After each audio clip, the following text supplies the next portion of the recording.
Hello, everyone. Welcome to Washington Gun Law TV. I'm your host, Washington Gun Law President William Kirk. Hey, we have some important information and updates to bring you this week. The passage of Senate Bill 5038 and its immediate enactment through Governor Inslee's signature on May 12th means that we have whole new sections to RCW 9.41.300 and several new restrictions on your ability to open carry in this state. So let's spend a few minutes today talking about what does Washington's new open carry ban really mean to you? Hey, as always, if you like this video, go ahead and hit that like button down below. If you want to keep updated on current events related to your gun rights here in Washington State, go ahead and click the subscribe button down below. We'll keep you up to date on all developments as it relates to your Second Amendment rights, not only here in Washington State, but throughout the country. Well, as we mentioned earlier, Senate Bill 5038, you guys may have seen a previous video on that, was passed by the state legislature and signed into law on May 12th, just last week. What's very interesting about this law, however, is most new legislation, which is signed by the governor, has an enactment date somewhere in the future. It's usually published right at the very beginning of the statute. The amendments to RCW 9.41.300, the statute that we're going to be talking about today, took effect immediately. Apparently, Governor Inslee believed that open carry was such a tremendous emergency that it needed immediate addressing. And so these laws became effective immediately. That is effective May 12th of this year. So let's talk about what Senate Bill 5038 really did. What Senate Bill 5038 really did was enact new sections into RCW 9.41.300. Now, that statute has been in existence for a number of years and specifically delineated all of the places in which a person was prohibited from possessing a firearm regardless of their carry concealed status.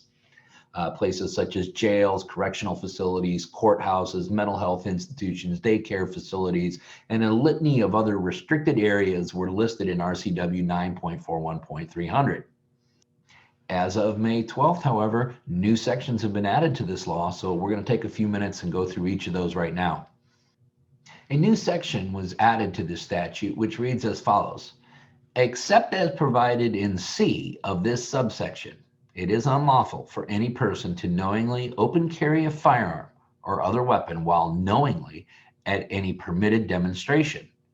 This subsection applies whether the person carries the firearm or other weapon on his or her person or in a vehicle. And I think that's really important because, as you know, we do have occasionally mobile demonstrations, caravans, if you would, or things such as that.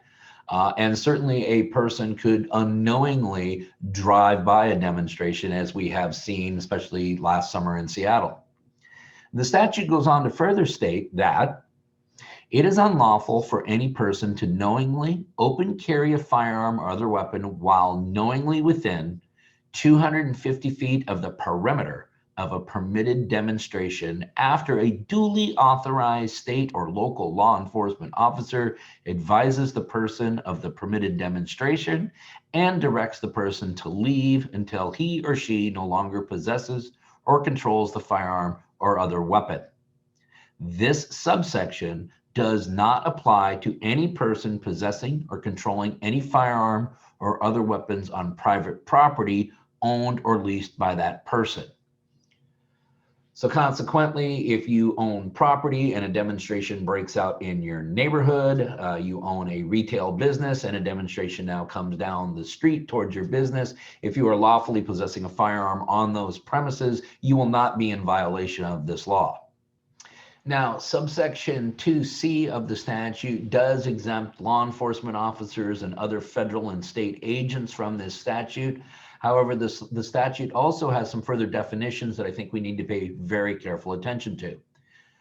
Permitted demonstration means either a gathering for which a permit has been issued by a federal agency, state agency, or local government, or B, a gathering of 15 or more people who are assembled for a single event at a public place that has been declared as permitted by the chief executive, sheriff, or chief of police of a local government in which the gathering occurs.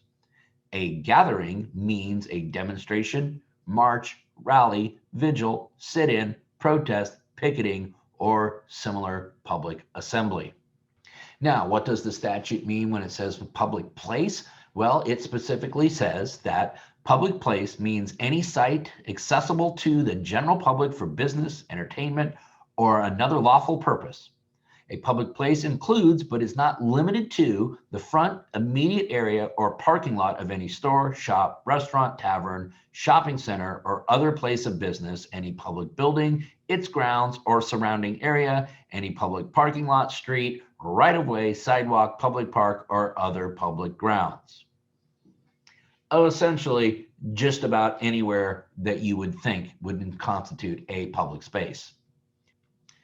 Nothing in this statute changes the definition of weapon, and perhaps the most important component to this entire statute is that nothing in this subsection applies to the lawful concealed carry of a firearm by a person who has a valid concealed pistol license. So yes, if you have a valid CPL, if you are allowed to lawfully conceal carry, may you still do so at a public demonstration, gathering, or otherwise? The answer to that question is yes, you may. Senate Bill 5038 also added an entire new section in 9.41.300, specifically related to open carry restrictions on the state capitol grounds. That section reads as follows.